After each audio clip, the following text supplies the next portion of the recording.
Mm.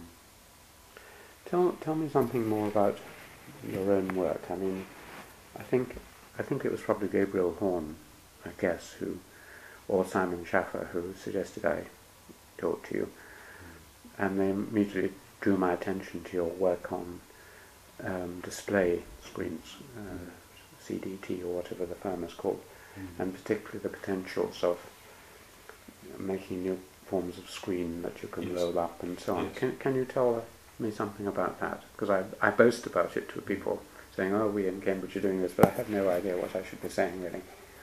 Well, of course, the sort of story of my having descended into doing applied physics, allegedly, is always more complex.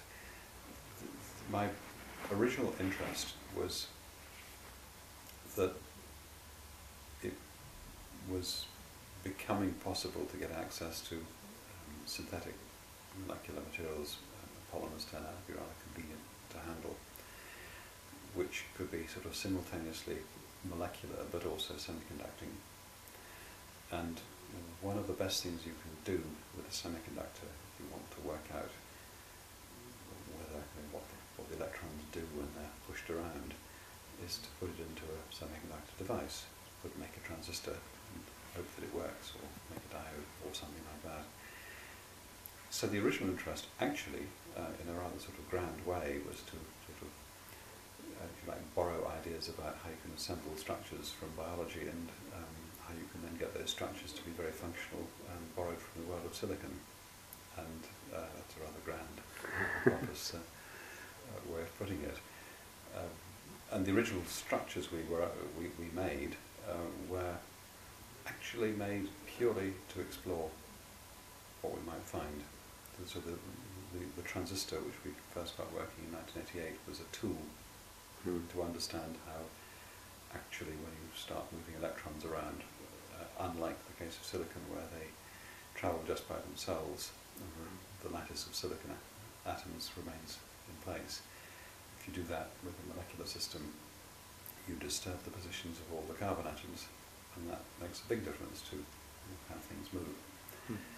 And our transistors were absolutely useless for any practical application, but they show beautiful characteristics, and we managed to get some very clean science out of that, which I was very happy about. We then were looking for something else, but chanced upon this discovery that we could get diode structures to emit light. Initially it was green light from the particular semiconducting polymer we were working with. And that was sort of obviously important, because it was obvious that we could not just make one, but make lots of them coated over a large area. So we did what I knew I had to do, which was to go and file a patent. And filing a patent is the sort of start of the process, not the end. Within a couple of years, in various ways, we'd had a lot of support from members of the Cambridge community outside the university, and we got a company organised to exploit it. Was Hermann Hauser involved in this? Hermann Hauser and I overlapped as research students in the Cavendish. And Hermann was not initially involved, but later has come to be a wonderful supporter of all of this. He's raised quite a lot of venture capital. Hermann has done a lot to change the face of Cambridge. Has created a lot of opportunity. I referred to him with a friend, a Polish man, Jan, the other day, who seemed to know you as a venture capitalist. And he said, "No, he's not that. He's an industrialist. He's much more than just a raiser of money." Yes. I should use my words very carefully. Yes, it is. It wasn't you who said it, it was me who said it. Yes. Well, venture capitalist is sometimes used pejoratively, but it's not just a matter of money, it's a matter of understanding what the vision for what the company might become, and what the products are, who's needed to be brought along to get the right set of skills. All of that is involved in successful venture capital.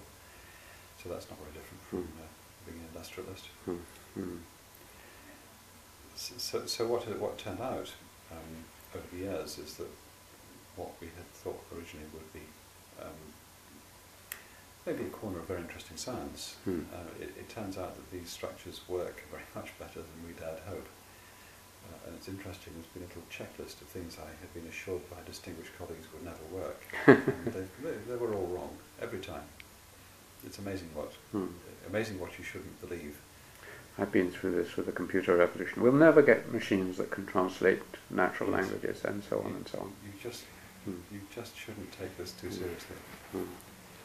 So that sort of sense of, I mean, it was never planned that it would turn out to be so useful, but it has turned out to be useful. So you just have to grab the opportunity and do it.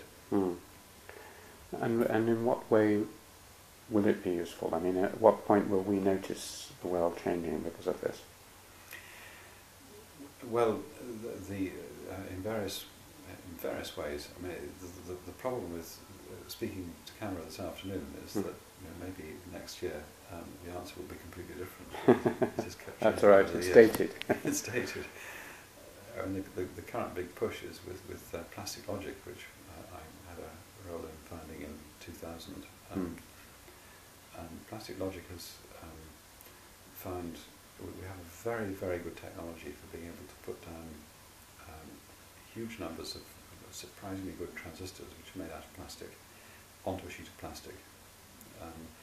And those we're using to switch a display, an electronic paper-like display, which is also flexible. So we end up with a display that feels like a sort of laminated card. At the moment the active area is A5 size. It's quite substantial, about 1.5 million transistors in it. Gosh. And that, I think, is going to be what everyone has always wanted to be able to read, say, on the bus or on the train. The quality is it feels like reading black on white. It has the weight of a lightweight book. You can bend it. You don't turn over the pages there. You just press a button and the page will change.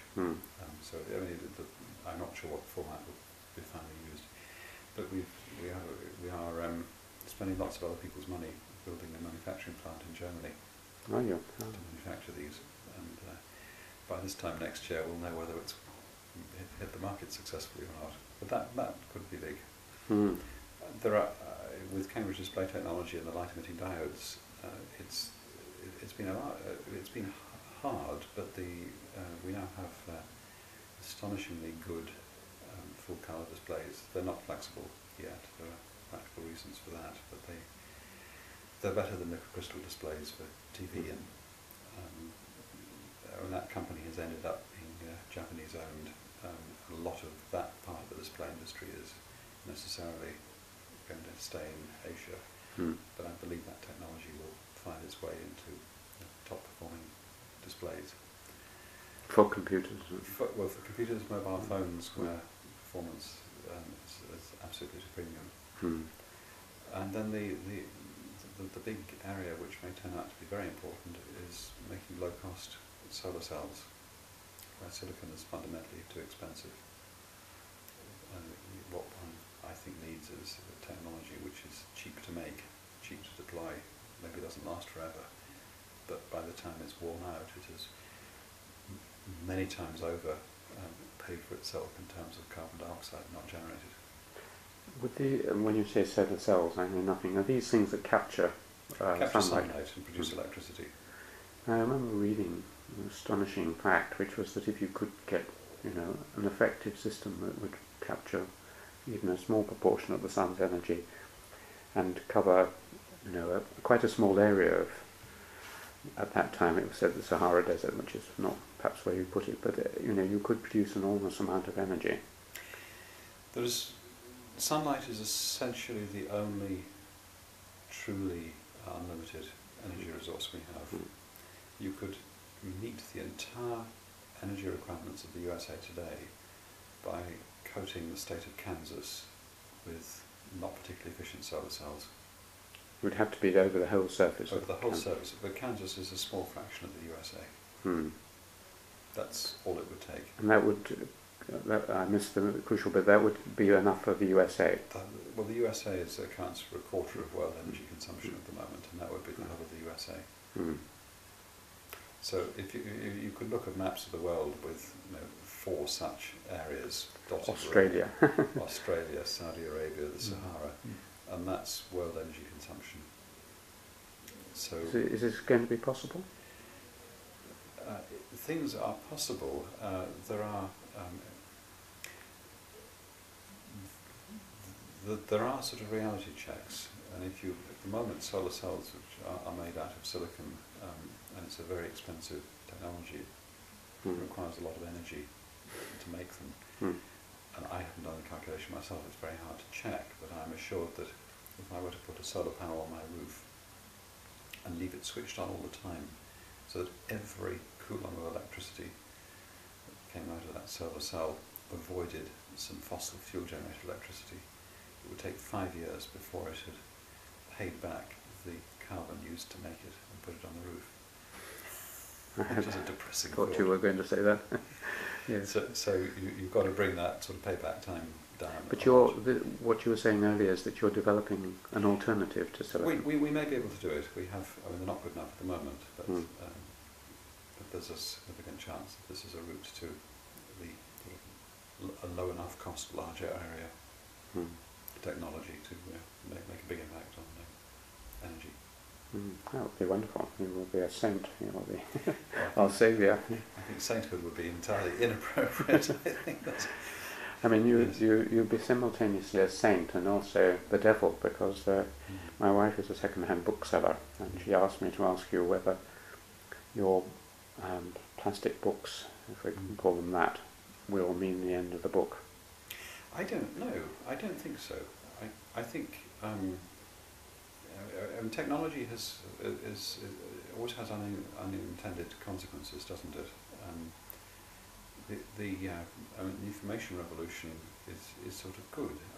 The availability, one's ability to track down an out-of-print book now through the internet means that I now go tracking books which are out of print. Previously I wouldn't have bothered.